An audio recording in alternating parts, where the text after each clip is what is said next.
धुरंधर 2 film release होते ही विवादों के बीच फंस चुकी है। हाल ही में आदित्य धर की फिल्म धुरंधर 2 रिलीज हुई जिसमें रणवीर सिंह, अर्जुन रामपाल, कई बड़े चेहरे मौजूद हैं। ये फिल्म अब देश में पॉलिटिकल कंट्रोवर्सीज और इलेक्शन मैनेजमेंट में पूरी तरीके से फंस चुकी है। जी हां, धुरंधर 2 फिल्म रिलीज होते ही उससे जुड़ी पॉलिटिकल कंट्रोवर्सी सामने आने लगी और बड़े-बड़े लोगों ने फिल्म का असली एजेंडा जो है वो सबके सामने लाकर रख दिया कि आखिरकार ये फिल्म क्यों बनाई गई है। नमस्कार, मेरा नाम है गौरव पाल, आप देख रहे हैं गौरव का चश्मा। हाल ही में आदित्य धर की फिल्म धुरंधर 2 रिलीज हुई है। इसमें रणवीर सिंह, अर्जुन रामपाल हैं। ये फिल्म धुरंधर 1 का सीक्वल है जो कि भारत के एक एजेंट हमजा जिनका नाम है उसको लेकर बनाई गई है, जो पाकिस्तान में ऑपरेट करता है। ये फिल्म जो बनाई गई है इसके दूसरे पार्ट में कुछ चीजें ऐसी दिखाई गई हैं जिससे बीजेपी को फायदा पहुंच रहा है। 4 घंटे की इस फिल्म को लेकर जो तमाम देखने वाले लोग हैं, जो रिव्यू करने वाले लोग हैं, उनका यह कहना है कि फिल्म एक फिल्म नहीं बल्कि बीजेपी का एजेंडा है, एक विशेष पॉलिटिकल पार्टी को फायदा पहुंचाने का एजेंडा है। मशहूर पत्रकार अविशार शर्मा ने भी फिल्म को लेकर अपनी राय रखी और यहां तक कह दिया कि आदित्य धर फिल्म बनाना छोड़ दें और भाजपा ज्वाइन कर लें। आदित्य धर साहब फिल्म बनाइए, पॉलिटिकल प्रोपेगेंडा मत करिए। जाइए भारतीय जनता पार्टी ज्वाइन कर लीजिए, क्योंकि जो आपने धुरंधर पार्ट 2 में करने की कोशिश की है वही काम तो 24 घंटे गोदी मीडिया करता है। धुरंधर पार्ट 2 धुरंधर पार्ट 1 के आसपास कहीं नहीं टिकती। धुरंधर पार्ट 1 में क्लास था, स्वैग था, शानदार एक्शन फिल्म थी, परफॉर्मेंसेस थी। इसमें नो डाउट रणवीर सिंह पूरी फिल्म पर छाए हुए हैं। राकेश बेदी का भी शानदार परफॉर्मेंस है, मगर पूरी फिल्म इतनी खींचती है यार। 4 घंटे की फिल्म जो पौने 3 घंटे में खत्म हो सकती थी। और सबसे शॉकिंग बात, एक निहायत ही वाहियात और बेहुदा पॉलिटिकल प्रोपेगेंडा। यानी कि सालों से भाजपा ने जो गलतियां की उसे जायज ठहराने की कोशिश, नोटबंदी को जायज ठहराने की कोशिश, अजीबो गरीब तर्क देके कि पाकिस्तान से हजारों करोड़ रुपए आ चुके थे इसलिए हमने नोटबंदी कर दी। अरे भाई, अगर यह हकीकत होती तो यह बात बीजेपी पिछले कई सालों से कहती ना, आज तक तो नहीं की। और सबसे बड़ी बात, ये जो शुरू में तुम कहते हो फिल्म काल्पनिक है, तो एक बात बताओ, पार्ट 1 में तुमने जसवंत सिंह जो कि फॉर्मर फाइनेंस मिनिस्टर थे उनका नाम बदल दिया। अजय सान्याल जो कि बेस थे अजीत डोभाल पर, उन्हें आपने अजय सान्याल बताया। नवाज शरीफ को नवाज शफीक बताते हो, जरदारी को जरवारी बताते हो। तो सीधा सा सवाल, नरेंद्र मोदी को सुरेंद्र मोदी क्यों नहीं बताया तुमने? यानी कि पूरी फिल्म में ब्रेजनली प्राइम मिनिस्टर मोदी के पक्ष में पॉलिटिकल प्रोपेगेंडा। फिल्म को फिल्म रहने दो। यही वजह है दोस्तों, मैं नफरती फिल्म्स का रिव्यू नहीं करता।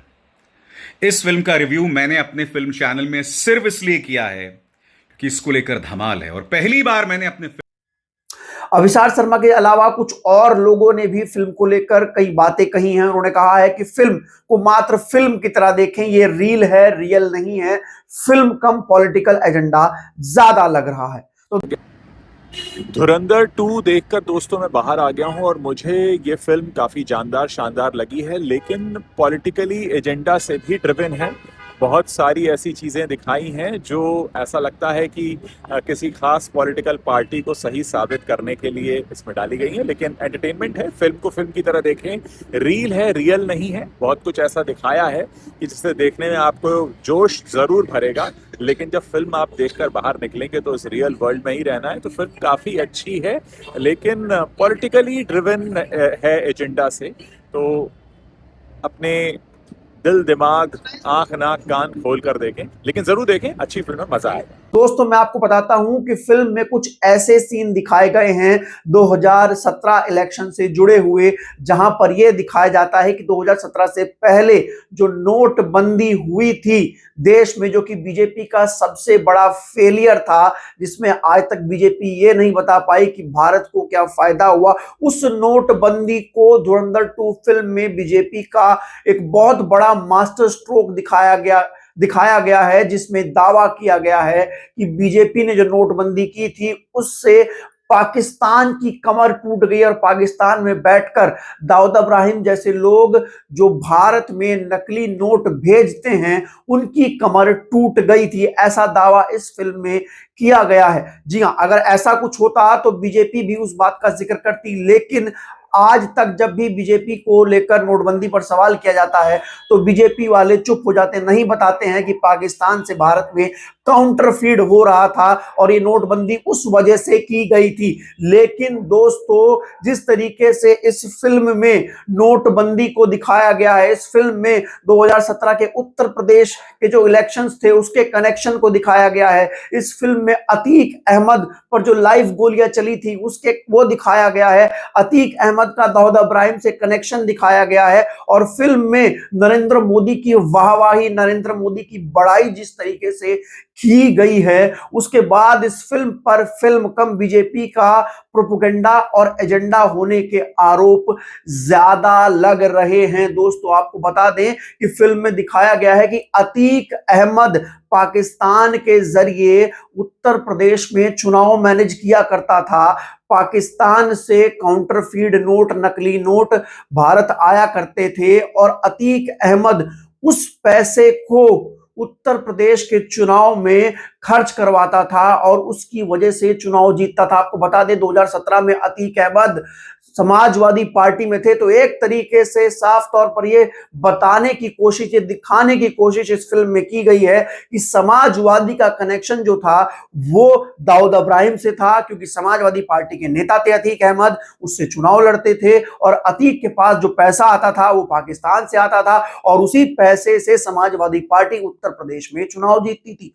मतलब आप समझ सकते हैं इससे किसको फायदा हो रहा है, इससे सिर्फ और सिर्फ फायदा बीजेपी को हो रहा है। ये फिल्म कम, एजेंडा और प्रोपेगेंडा ज्यादा है। आज तक बीजेपी नहीं बता पाई कि देश में नोटबंदी से क्या फायदा हुआ, लेकिन आदित्य धर की फिल्म जो है धुरंधर 2 वो बता रही है कि देश में नोटबंदी से क्या फायदा हुआ। एक अलग ही कहानी जो है उस पूरी फिल्म को लेकर रच दी गई है और फिल्म के जितने भी किरदार हैं जो कि असल में मौजूद हैं, जैसे अतीक अहमद को अतीफ अहमद बना दिया गया है, तमाम लोगों के नाम बदल दिए गए, लेकिन नरेंद्र मोदी को नरेंद्र मोदी ही बताया जा रहा है। तो बड़ा सवाल यह है कि क्या बीजेपी ने जो गल्फ में चल रहा है, जिस तरीके से सरकार पूरी तरीके से बैकफुट पर जा चुकी है, रशियन ऑयल को लेकर, एप्स्टीन फाइल को लेकर, रोजगार को लेकर, अस्पताल को लेकर, दवाई को लेकर और जो एलपीजी क्राइसिस है उसको लेकर, ऐसे में बीजेपी अब ऐसी प्रोपेगेंडा वाली फिल्में बनवा रही है जहां पर पूरे देश को यह दिखाया जा सके उनको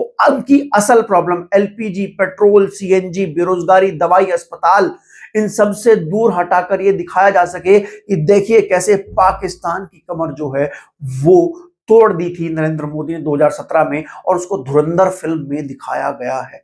बड़ा सवाल है दोस्तों, ये सवाल पूछे जा रहे हैं कि आखिरकार ये जो फिल्म आदित्य धर ने बनाई है, क्या ये बीजेपी के कहने पर बनाई है, क्या ये फिल्म बीजेपी से पैसा लेकर बनाई है, और क्या धुरंधर 1 जो इतनी शानदार फिल्म थी, जो कि जिसमें कांग्रेस की रिजीम दिखाई गई थी, उसमें एक तरीके से यह दिखाया गया था कि जब वो हमजा अली मजारी जो भारत के एक एजेंट थे जो पाकिस्तान पहुंचे, वो उस समय पहुंचे जिस समय देश में कांग्रेस की सरकार थी, उस समय की सरकार की तारीफ, उस समय की सरकार की बड़ाई, उस समय की सरकार के लोगों को इस फिल्म में धुरंधर 1 में नहीं दिखाया गया था। लेकिन जब धुरंधर 2 आई और उसमें मोदी का काल दिखाया गया, मोदी का युग दिखाया गया मोदी ने किस तरीके से काम किया है, जाहिर तौर पर यह फिल्म एक तरीके से पूरा जो मोदी का पॉलिटिकल एजेंडा है उसको आगे बढ़ाने के लिए है। लोग फिल्म देखने नहीं जा रहे हैं, लोग फिल्म का विरोध कर रहे हैं।